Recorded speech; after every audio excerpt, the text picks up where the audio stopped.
Olá, queridos alunos, tudo bem com vocês? Eu sou o professor Ian Souto, daquele que é o melhor componente, o componente de História. Vamos à aula de número 2. Objeto de conhecimento, a questão do tempo, sincronias e diacronias, reflexões sobre o sentido das cronologias. Detalhamento, a contagem do tempo e a datação na história. Fases, paleoindígena, arcaica e a pré-história tardia. E esse é o momento que você separa aí o seu caderno, as suas canetas coloridas, tome nota dos pontos importantes e vamos à aula.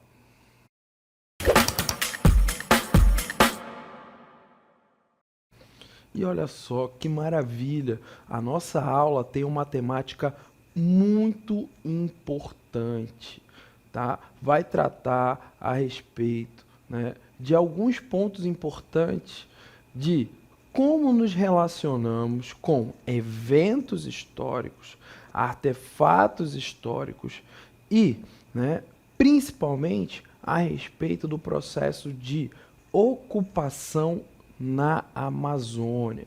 Então, né, trataremos de alguns termos muito importantes para compreendermos, né, justamente esse período da história, que é um período muito distante, né, daquilo que vivemos nos dias atuais.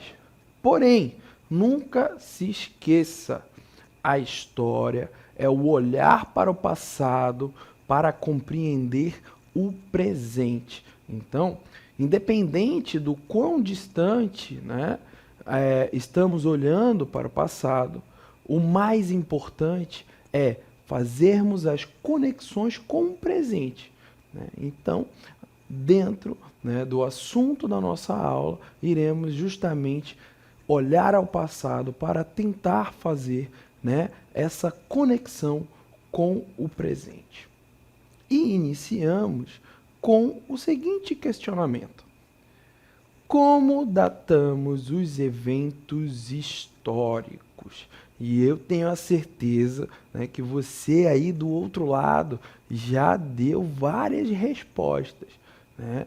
Mas houve, né, durante o percurso dos estudos historiográficos, houve uma convenção para, né, lidar com os acontecimentos do passado. Olha lá, vamos ao texto. Para saber exatamente quando algo aconteceu, usamos o sistema de datação, né, as datas. O mais comum é o calendário gregoriano, que é o que usamos no nosso dia a dia. Ele começa a contar os anos a partir do nascimento da figura histórica de Jesus Cristo, né? Então, entende-se que o ano 1 é o ano do nascimento de Jesus Cristo, né? O ano 1 DC, depois de Cristo.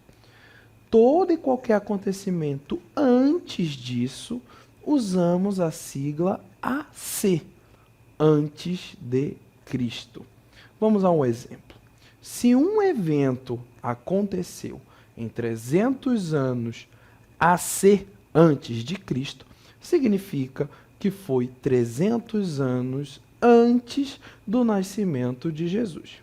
Se aconteceu em 500 anos DC, foi 500 anos depois. Então, você tem, né, um acordo, vamos dizer assim, né, geral, que utiliza, né, a figura histórica e emblemática de Jesus Cristo como um ponto ali de divisão, né, para tentar se encontrar durante os eventos históricos. Então eu vou lhe dar um exemplo. Suponhamos o ano de 1988. Significa que são 1988 anos depois do nascimento de Cristo.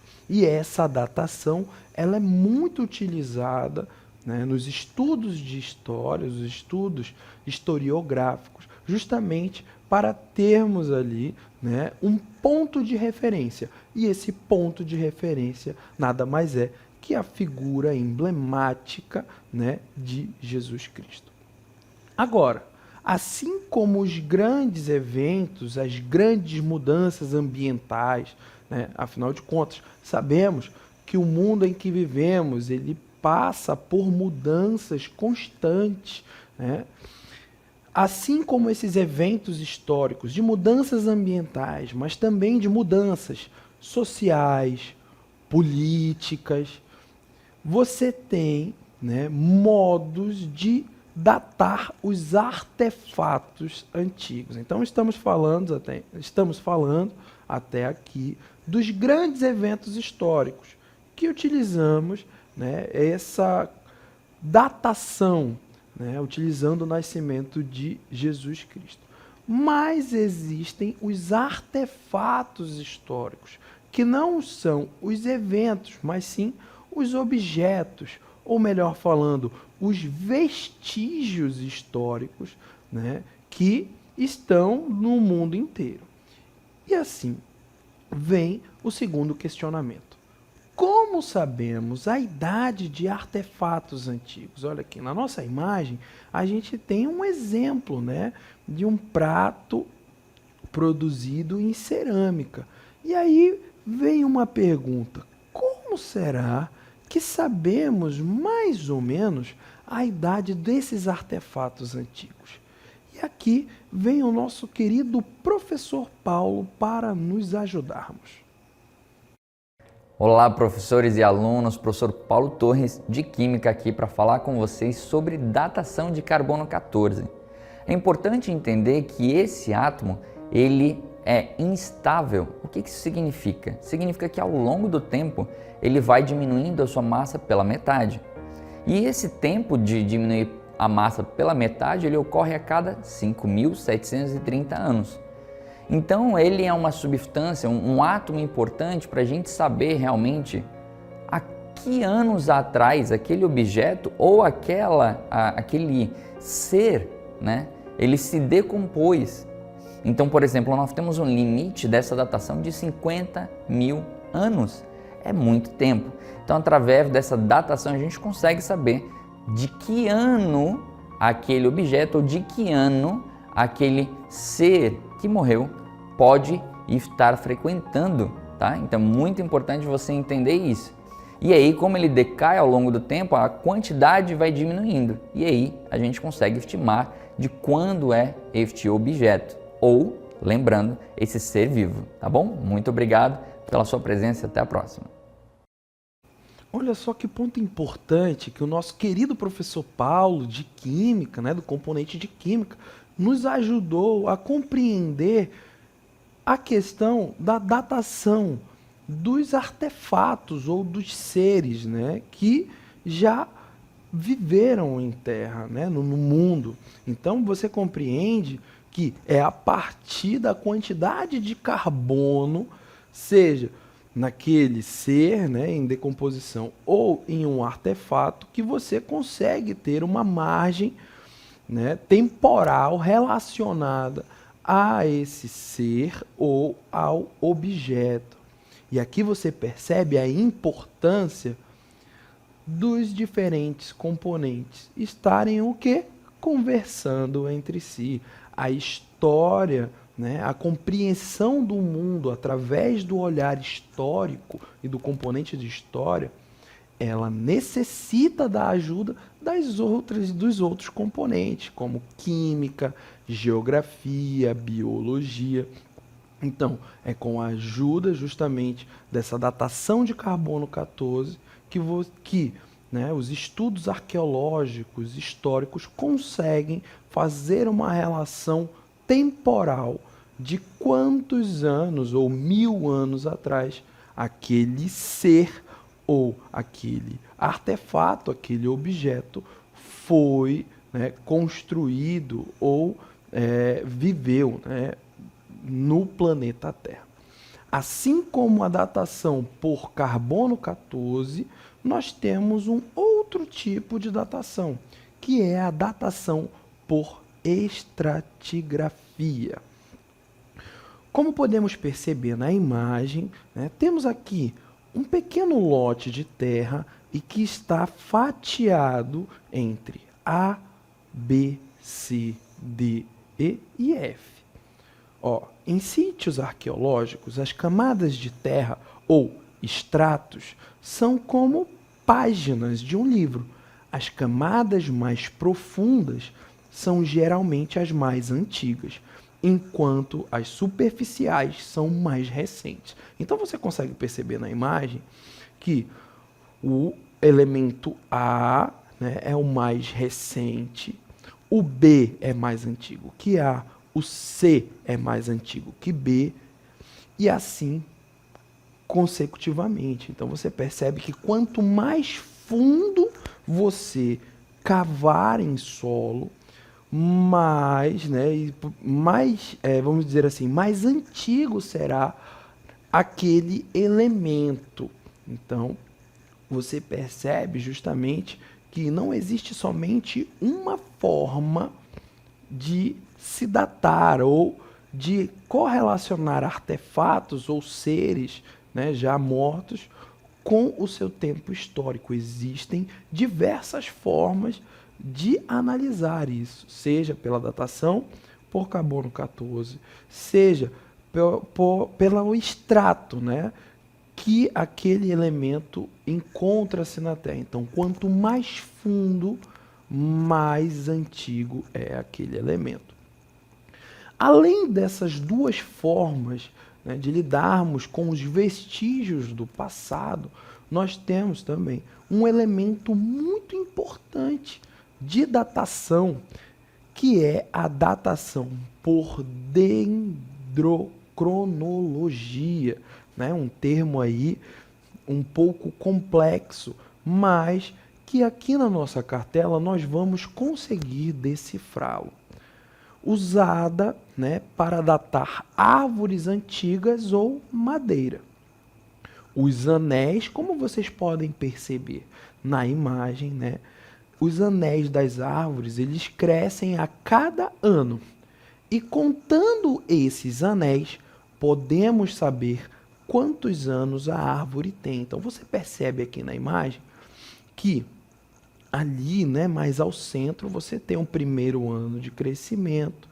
E conforme, né, essas cicatrizes vão nos mostrando pelo anel da árvore, né, você consegue ter a identificação de uma época de seca, de uma época chuvosa ou até mesmo de incêndios florestais. Então você percebe que a preservação da natureza, ela também está conectada com a história, não somente pelos elementos ambientais, né, e pela questão da preservação, né, pela contenção e diminuição da poluição no globo terrestre, mas você percebe o quão é importante a preservação ambiental também para a questão histórica.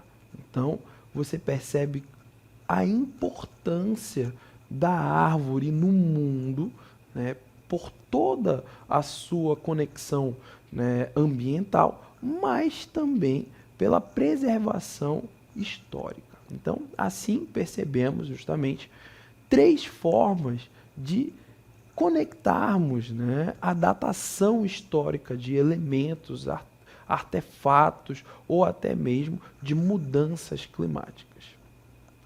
Dentro dessa análise, né, de conexão com o passado, de análise de eventos históricos ou da análise desses vestígios históricos, entraremos em um processo, né, muito importante, que foi o processo da dispersão humana no globo terrestre. Vamos ao texto. Os seres humanos modernos, né, os Homo sapiens, surgiram na África há aproximadamente 300 mil anos. A partir de então, iniciaram um lento processo de migração para outras partes do mundo.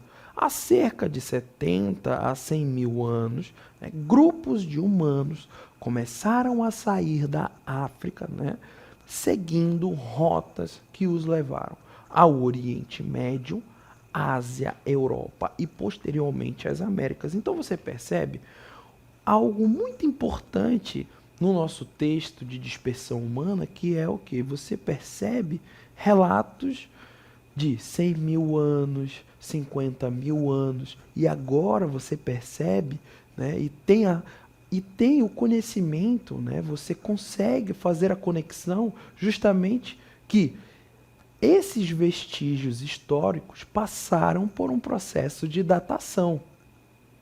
E é assim, né, que a história consegue justamente, né, fazer ali um parâmetro de mais ou menos a idade desses vestígios. E assim começa a compreender, né, pela diferença das idades desses vestígios, justamente começa a compreender esse processo de dispersão do Homo sapiens pelo globo terrestre.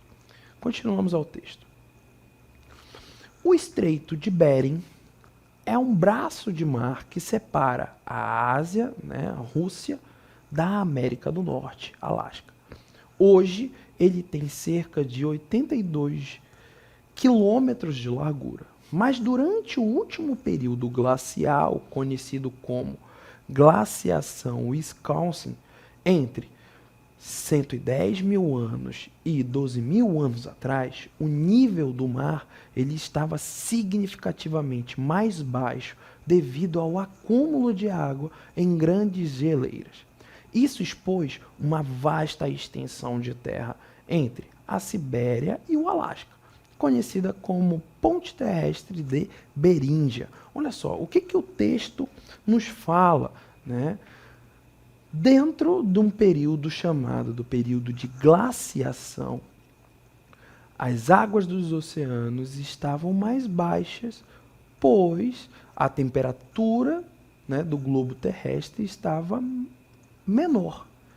E assim foi possibilitada a construção natural, a natureza construiu aquilo que chamamos da Ponte de Beríngia, que ficou localizada no Estreito de Bering, que conecta, né, a Ásia ao continente americano. Como nós vamos perceber na imagem. Olha só, essa imagem ela é muito importante porque nos ajuda a compreender como esse processo de dispersão, né, dos Homo sapiens ocorreu. Então você percebe aqui, na linha azul, que é a linha 1, que é justamente essa hipótese de migrações via Estreito de Bering, né, você consegue compreender que a linha azul, né, um pouco mais ao alto da imagem, ela faz essa conexão no Estreito de Bering, que na imagem, né, está mais em branco, justamente fazendo relação a essa ponte natural de gelo conectando dois continentes.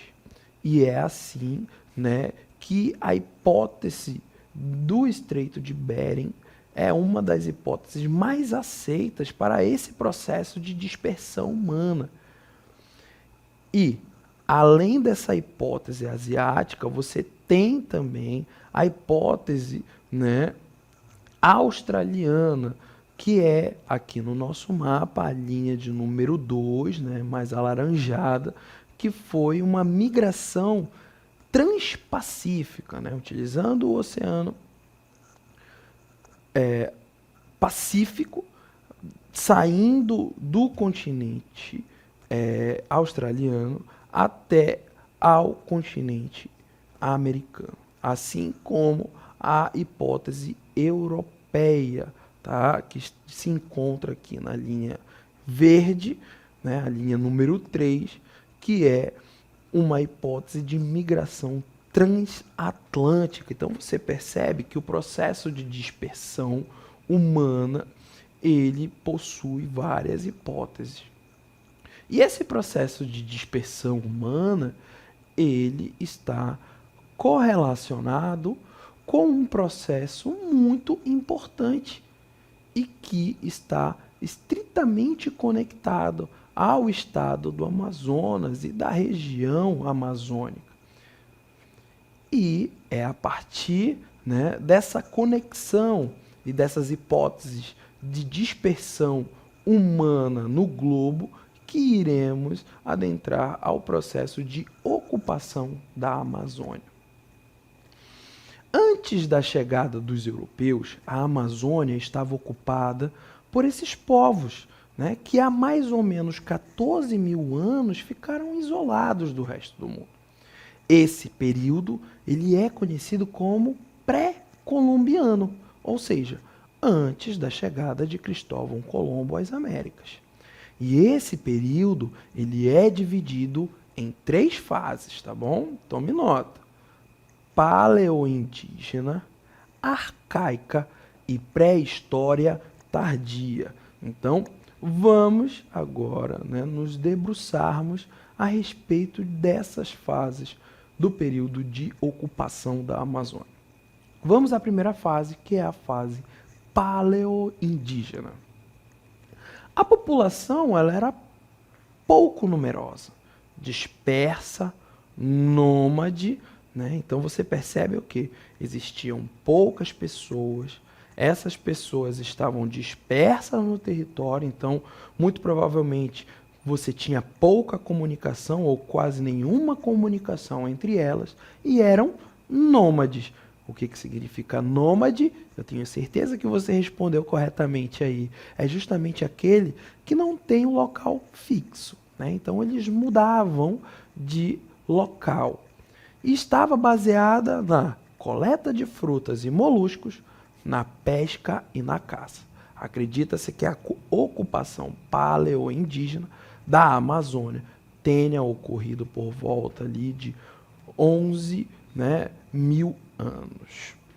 Dentro desse processo, desse processo inicial, então você compreende, né, que esse processo da paleoindígena é um processo muito inicial, é um caminhar de curiosidade, de explorar o território. E não é um processo rápido, por isso disperso, pouco numeroso, tentando compreender como funcionava a dinâmica do território amazônico, que é uma dinâmica muito específica e também muito perigosa. Após esse período inicial, nós temos um período, né, que já é um período mais, vamos dizer assim, um pouco mais complexo, né, que é a fase arcaica. Olha só, por volta de 8.000 a 3.000 anos, as populações indígenas estabelecidas ao longo do rio Amazonas começaram a fabricar cerâmica. Essa prática se intensificou no final desse período. E aqui na nossa cartela você consegue, né, ter uma ilustração daquilo que é a cerâmica marajoara, né? Muito provavelmente esse aqui era um utensílio utilizado, né, ali mais próximos das regiões íntimas.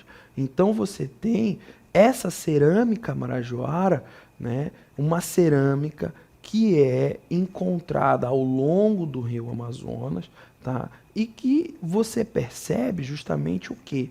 Que na fase arcaica você já tem a complexidade, a construção, né, de artefatos históricos, justamente porque você já tem populações estabelecidas no território. Então, quando uma população ela já está estabelecida em um território, ela já apresenta esses níveis de complexidade. O que seria a complexidade, professor? A produção de artefatos, de vasos, tá? Como podemos exemplificar com a cerâmica marajoara, né? Vamos ao texto. As técnicas utilizadas para decorar as peças de cerâmica eram as de pintura e incisão. Algumas dessas peças, né, apresentavam figuras geométricas nas cores vermelha e branca. Então você percebe que esse artefato histórico, como o da cerâmica marajoara, ele já, como podemos dizer, ele já fala, né, com a história a respeito de que, olha, aqui nesse território em que encontramos essa cerâmica, você já tem uma população estabelecida.